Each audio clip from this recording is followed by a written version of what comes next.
বিসমিল্লাহির রহমানির রহিম। আসসালামু আলাইকুম রহমতুল্লাহ। আজকে আমি দেখাবো কিভাবে আপনারা স্কার্ট প্লাজো তৈরি করে নেবেন। এখানে আমি 6 থেকে 7 বছর বয়সী বাচ্চার জন্য তৈরি করে নিচ্ছি। তো এখানে আমি টোটাল কাপড়টাকে প্রথমে খুলে নিয়েছি, কিভাবে ভাঁজ করতে হয় দেখিয়ে দিচ্ছি। তো এখানে আমাদের 1 গজ 12 গিরা পর্যন্ত কাপড় আছে। 1 গজ 12 গিরা কাপড় দিয়ে এখানে আপনারা 22.5 ইঞ্চি পর্যন্ত লম্বা করতে পারবেন। তো এভাবে করে প্রথমে আমি একটা ভাঁজ দিয়ে নিয়েছি এবং এখন এই সাইড থেকে আমি কোনা করে একটা ভাঁজ করে নিব। তো এইভাবে করে খুব ভালো করে ভাঁজ করে নিচ্ছি। কোনা করে ভাঁজ করে নিয়ে এখানে বন্ধ যে সাইডটা আছে সেটা আমার দিকে রেখেছি এবং অপোজিট পোর্শনগুলো আমি অপোজিট সাইডে রেখেছি। ঠিক আছে, তো এখানে বন্ধ সাইড থেকে আমি মেজারমেন্টগুলো করে নেব। তো প্রথমে আমাদের এখানে কোমরের মেজারমেন্টটা করে নিতে হবে। তো এখানে আপনারা কোমরের মেজারমেন্টটা কিভাবে করবেন, কার জন্য কতটুকু করবেন। তো এখানে যেহেতু আমি 6 থেকে 7 বছর বয়সী বাচ্চার জন্য তৈরি করছি, তার হিপ রাউন্ড যত তাকে আপনারা 4 দিয়ে ভাগ করে দিবেন এবং তার সাথে 2 থেকে 3 ইঞ্চি যোগ করে দিবেন। তো এখানে আমি 2 ইঞ্চি যোগ করে দিয়েছি।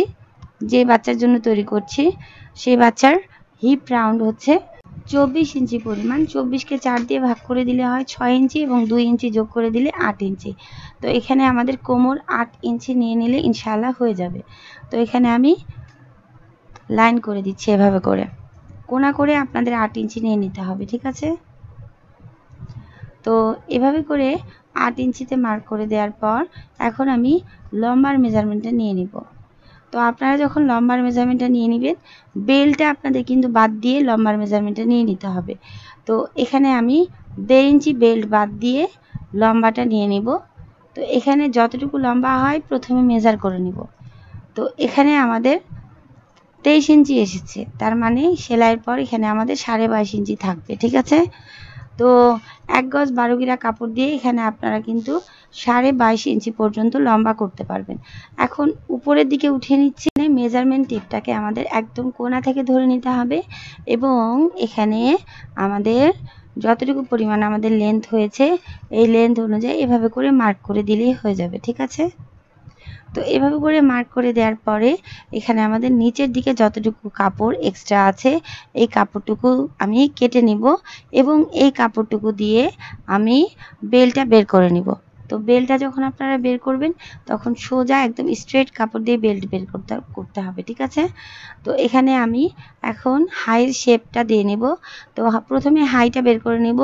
হাই যখন বের করবেন বা ক্রস যখন বের করবেন, হিপ রাউন্ড যত হবে যার জন্য তৈরি করছেন তাকে আপনারা 4 দিয়ে ভাগ করে দিবেন। 24কে 4 দিয়ে ভাগ করে দিয়েছি এবং এখানে আমি 2 ইঞ্চি এক্সট্রা করে নিয়েছি।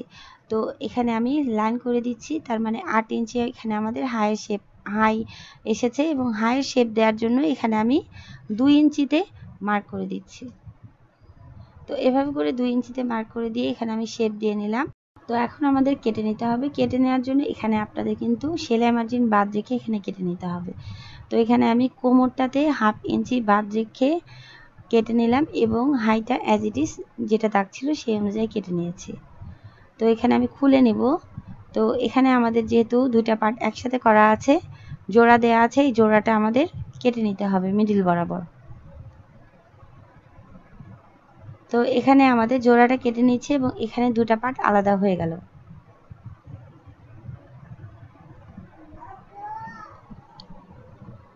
তো এখানে আমি একটা পার্ট বসিয়ে নিলাম এবং তার সাথে আরেকটা পার্ট এভাবে করে বসিয়ে দিচ্ছি। তো সার্কুলার যে রিয়েল সার্কুলার প্লাজো কিন্তু এরকম হবে, এভাবে করে কাটলে কিন্তু হয়ে যাবে। তো দুইটা পার্টকে এভাবে করে খুলে নিয়েছি। খুলে নিয়ে এখন আমি বেলটা কাটিং করে নিব। তো বেলটা আপনারা কিভাবে কাটিং করে নেবেন, প্রথমে এই মেইন পার্টটাকে এভাবে করে খুলে নেবেন এবং বেল পার্টটার জন্য এখানে আপনাদের ডাবল পার্ট নিয়ে নিতে হবে। তো ডাবল পার্ট কাপড় এখানে আমি দুই দিক থেকে 1/2 ইঞ্চি করে বাড়িয়ে নিয়েছি। কতটুকু কাপড় কিভাবে নিলাম এখন আমি দেখিয়ে দিচ্ছি। প্রস্থে নিয়েছি কিন্তু 4 ইঞ্চি পরিমাণ এবং লম্বাতে নিয়েছি দুই সাইডে 1/2 ইঞ্চি করে বাড়িয়ে সেলাইয়ের জন্য। এখন এখানে আমি রাবারটা নিয়ে নিয়েছি। রাবারের এখানে প্রস্থ হচ্ছে 1.5 ইঞ্চি পরিমাণ। আপনাদের রাবার যদি 1 ইঞ্চি পরিমাণ হয় সেই অনুযায়ী নিয়ে নেবেন। রাবার যত হবে তাকে আপনারা ডাবল করবেন। তো এখানে যেহেতু 1.5 ইঞ্চি ডাবল করেছি 3 ইঞ্চি এবং এখানে আমি বেল্টের সেলাইয়ের জন্য 1 ইঞ্চি এক্সট্রা করে নিয়েছি। তার মানে এখানে আমাদের টোটাল বেল্টের প্রস্থ হচ্ছে 4 ইঞ্চি পরিমাণ। ঠিক আছে, তো এখানে রাবার অনুযায়ী বেল্টটা নিয়ে নিতে হবে। এবং এখানে কতটুকু রাবার নিয়ে নেবেন, যে কোনো সাইজের বাচ্চাদের জন্য মোটা রাবার যখন নেবেন তখন আপনারা টোটাল কোমর যত হবে তার থেকে 2 ইঞ্চি বিয়োগ করে দিবেন। বিয়োগ করে দিলেই কিন্তু ইনশাআল্লাহ হয়ে যাবে। তো এখানে আমি এই প্লাজোটা কাটিং করে নিলাম। খুবই সহজভাবে বুঝিয়ে দেওয়ার চেষ্টা করেছি। ভালো লাগলে চ্যানেলের সাথে থাকতে পারেন। আসসালামু আলাইকুম ওয়া রাহমাতুল্লাহ।